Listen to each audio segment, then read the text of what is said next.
Kara Harding is a psychiatrist specializing in dissociative identity disorder. In her practice, she has encountered gruesome cases where criminals feign schizophrenia to seek leniency in court. Due to constant stress, Kara often turns to drinking.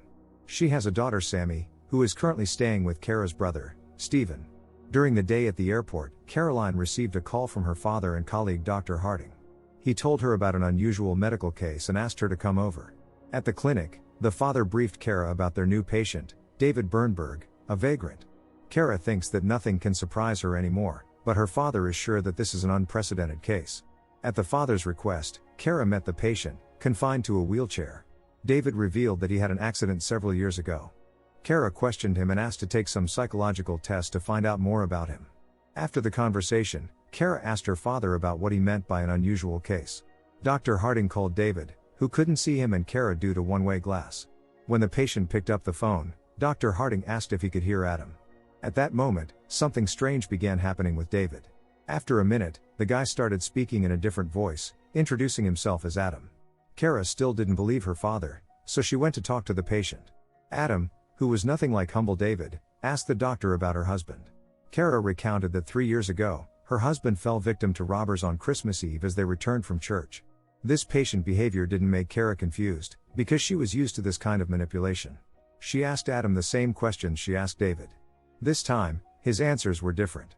Kara was surprised to see Adam's eye color change. When the patient asked if he could leave, she became wary. Adam was indeed able to walk. Kara deduced that the alter ego wasn't Adam but actually David.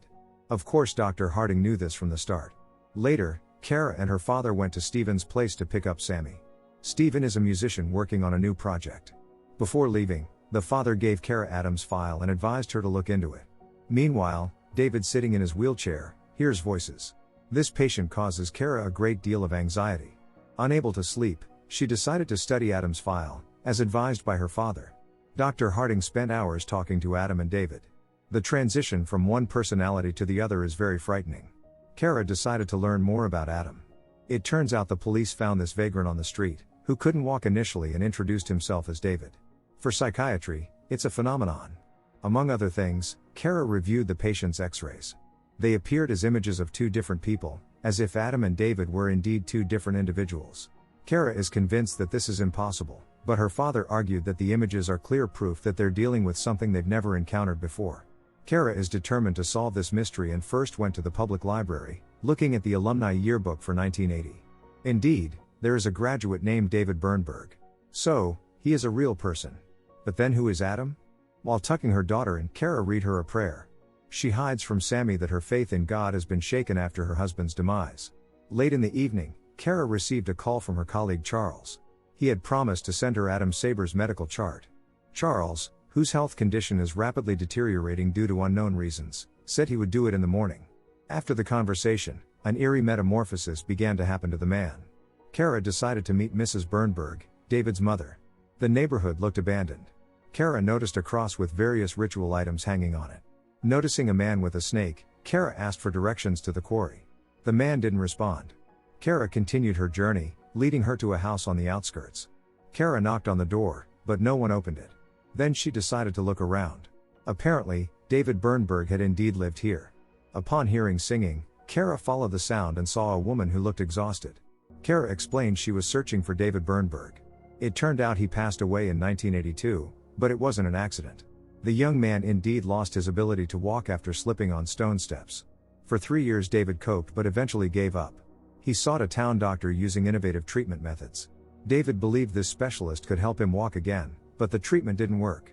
One day David left and never returned. A week later, his body was found in the woods. Someone purposefully led David there. As his mother recounted this, she cried. She believed her son made a mistake turning away from God and seeking answers in science. The Lord doesn't forgive those who lose faith. Later, Kara learned there were still no suspects in that case. That same evening, she met the father in a cafe, sharing her theory. She believes that Adam Saber, placed in an orphanage at age 6 after his mother's passing, heard details about David's case on TV. It became a way for Adam, who had been mentally traumatized, to escape reality.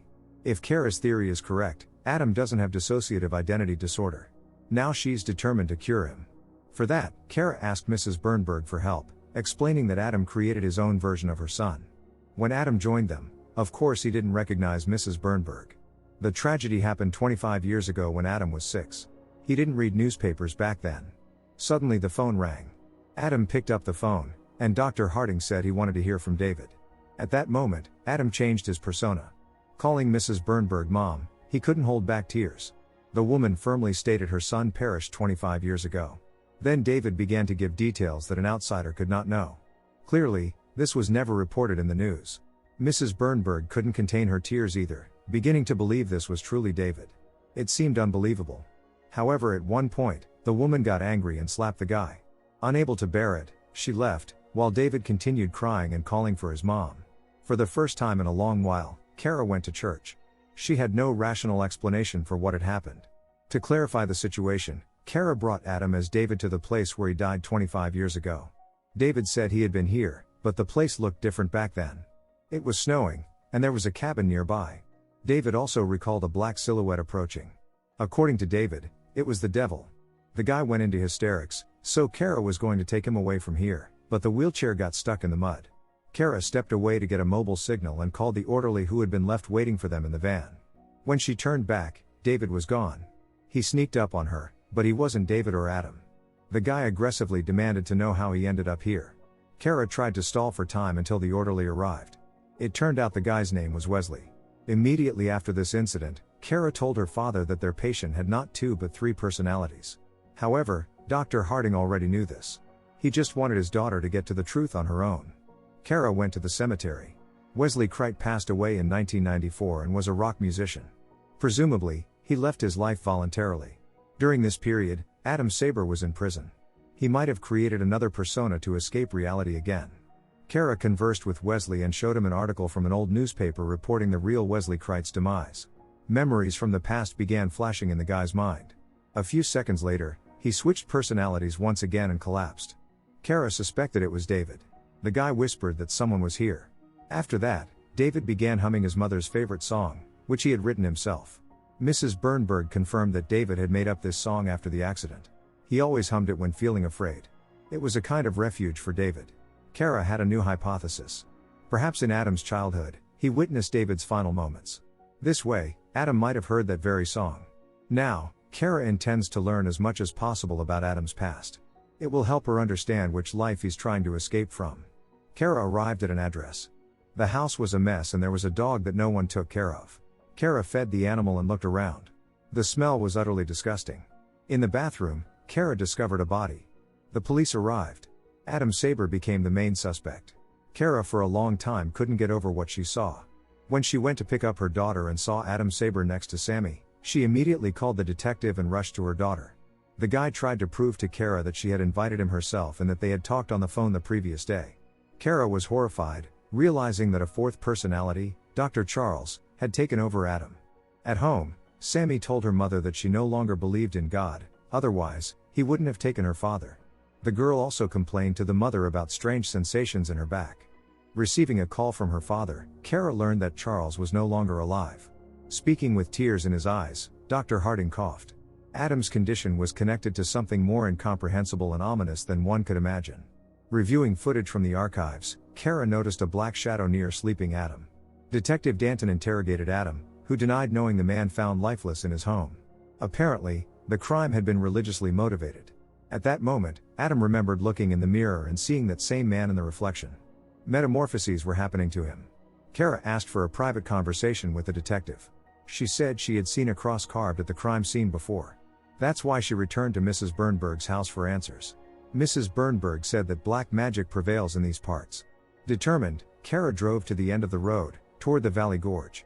Strange people live here. Kara explained that she was looking for a midwife and that it was crucial. First and foremost, Kara was interested in the symbolic cross left in Adam's house. The midwife said it wasn't a cross but refused to explain anything else because Kara wouldn't believe it anyway. At the sister's request, Stephen studied the footage from the hospital archives. Converting the image to sound, Stephen heard something that shocked him. Hearing the screams, Kara went to check what was happening. These people were conducting some ominous ritual.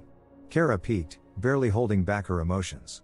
Apparently, these people practice soul transmigration. The midwife knew Kara was spying.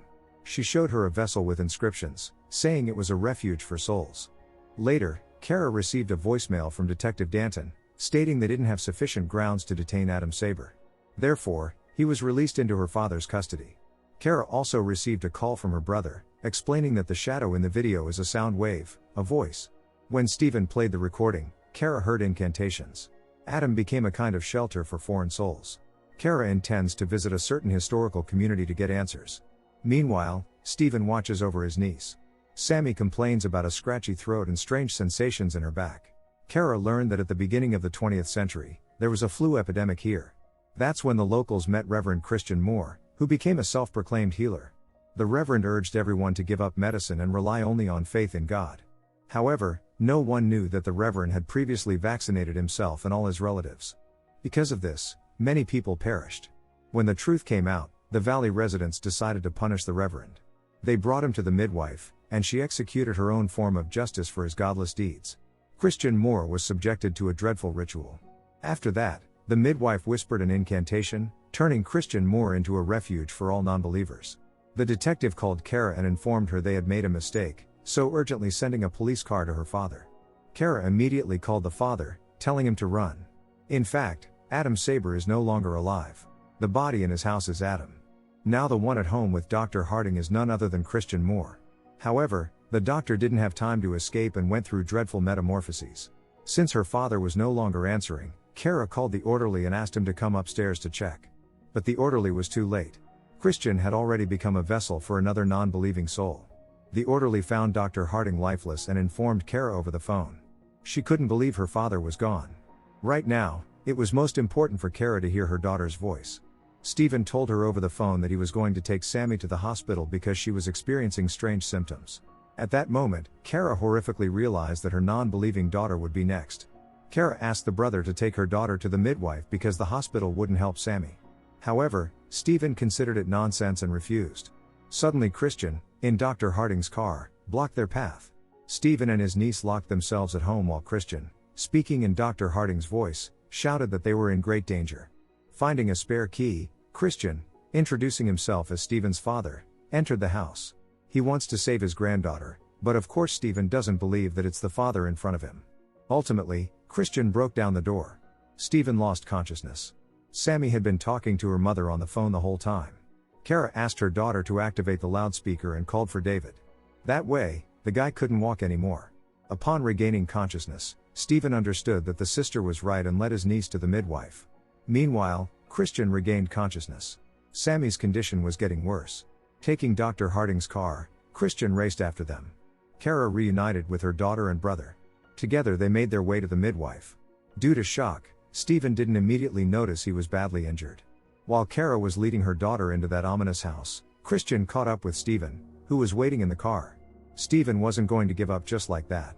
The midwife told Sammy that losing faith in God was much scarier than losing loved ones. This is why the midwife was powerless to do anything. Christian is already here. Kara understands she must take Sammy as far away as possible, or her daughter's soul will also be taken to the refuge. Next to the car, Kara saw her brother lifeless. There were no keys. Christian was approaching. Taking the daughter in her arms, Kara ran into the woods. Christian followed them. The mother and daughter hid. However, Sammy couldn't be saved anymore. Christian caught up with them, and Sammy's soul ended up in the refuge. In horror, Kara watched as Christian spoke in her daughter's voice. Despite everything, Kara calmed Christian down and asked him to come closer. Embracing Christian, Kara recited a prayer. After that, Kara grabbed Christian and deprived him of oxygen. When she took Christian's life, all the souls were set free. As Sammy found her faith again, she returned to her mother. Kara cried with happiness, but when Sammy started humming David's song, she understood that Sammy became the new vessel. Don't forget to subscribe to our channel not to miss more exciting new products. Also, the authors will be pleased if you leave your opinion in the comments.